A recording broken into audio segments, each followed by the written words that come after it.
Hey, Jackie. So just to pounce on that for a second, because you're right. I mean, having a fit process does often reveal an unintended consequence that it's not a good fit. And of course, that's can be uncomfortable. I had a client the other day who said, I basically have to tell my client that their baby's ugly.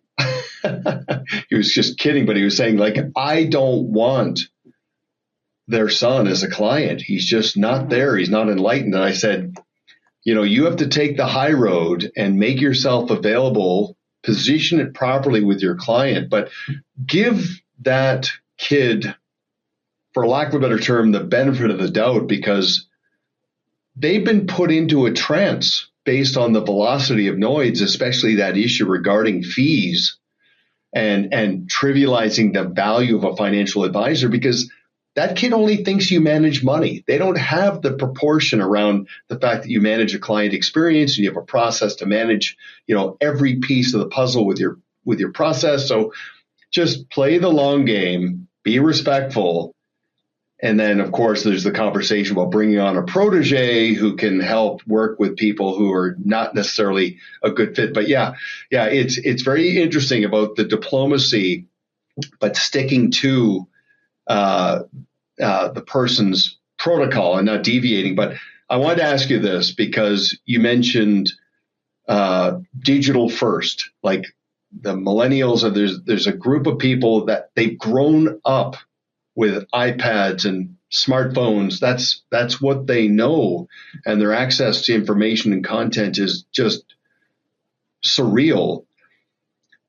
The key is finding the sweet spot between the high tech and the high touch, and just helping the family understand that, look, the more technology creeps into our lives, the voice of reason, the human touch, all of this really matters. And AI, all the digital, it can't manage the way an individual team can. So I'd love your perspective on that. I think that's such a great reminder. And one of the silver linings that we see, especially post-pandemic, investors don't care so much about where you are. They care about who you are. And having a strong virtual digital presence, that allows them to feel connected to you no matter where they are. So having content that's distributed via email, newsletters, on LinkedIn, via video. I know we're such big advocates for video, but then also having those touches that are virtual, not necessarily digital. Remembering that they just got a promotion at work, or there's a new baby in the family, or they're going on a honeymoon to Italy.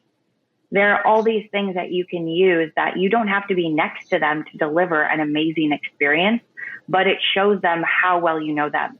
And one thing that I do want to highlight is with the educational content, that is a great way to help these younger generations who don't know what they don't know and help them poke holes in what they think they know. So you're not telling them they're wrong. Nobody wants to be told what to do, but you're helping them come to these conclusions with your content, with your resources. Because being able to ask a professional, yes, we're going to leverage technology. We're going to leverage AI. It's going to revolutionize our business. But being able to pick up the phone, email someone, know that you know who's on the other end of that line or who you're sitting across from for a special occasion, nothing replaces that. Well, nothing replaces That's great that stuff. for the right clients, right? Everyone has a different preference.